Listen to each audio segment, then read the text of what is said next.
মুখ্যমন্ত্রী ও রাজ্যপালের পর বিধ্বংসী ঘূর্ণিঝড়ের তাণ্ডবে আহতদের দেখতে জলপাইগুড়িতে এলেন বিধানসভার বিরোধী দলনেতা শুভেন্দু অধিকারী। সোমবার দুপুরে জলপাইগুড়ি মেডিকেল কলেজ হাসপাতালে এসে আহতদের সঙ্গে কথা বলেন শুভেন্দু। কথা বলেন হাসপাতালের আধিকারিকদের সঙ্গে। বিধ্বংসী এই ঝড়ের পর রবিবার গভীর রাতে মুখ্যমন্ত্রী মমতা ব্যানার্জি ঘটনাস্থলে আসার বিষয় নিয়ে কটাক্ষ করেন শুভেন্দু অধিকারী। সাংবাদিকদের সঙ্গে কথা বলতে গিয়ে তিনি বলেন, গোটা বিষয়টির ওপর নজর রাখছেন প্রধানমন্ত্রী নরেন্দ্র মোদী। এনডিআরএফ বাহিনী আহতদের উদ্ধার করে ত্রাণ পৌঁছে দিয়েছে। 3টি গ্রামের 800 টিনের বাড়ি ধ্বংস হয়ে গেছে। জলপাইগুড়ি থেকে আবির ভট্টাচার্যের প্রতিবেদন।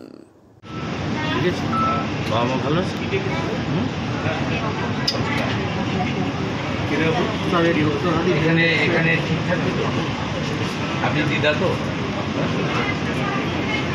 ড্রেস চেঞ্জ করেছেন, সকালে শুধু কেক খেয়েছি, শুধু গরম দুধ টুধ খাওয়া, কেক বললো আমি সফট টিস্যু ইঞ্জুরি নাকি? অপারেশন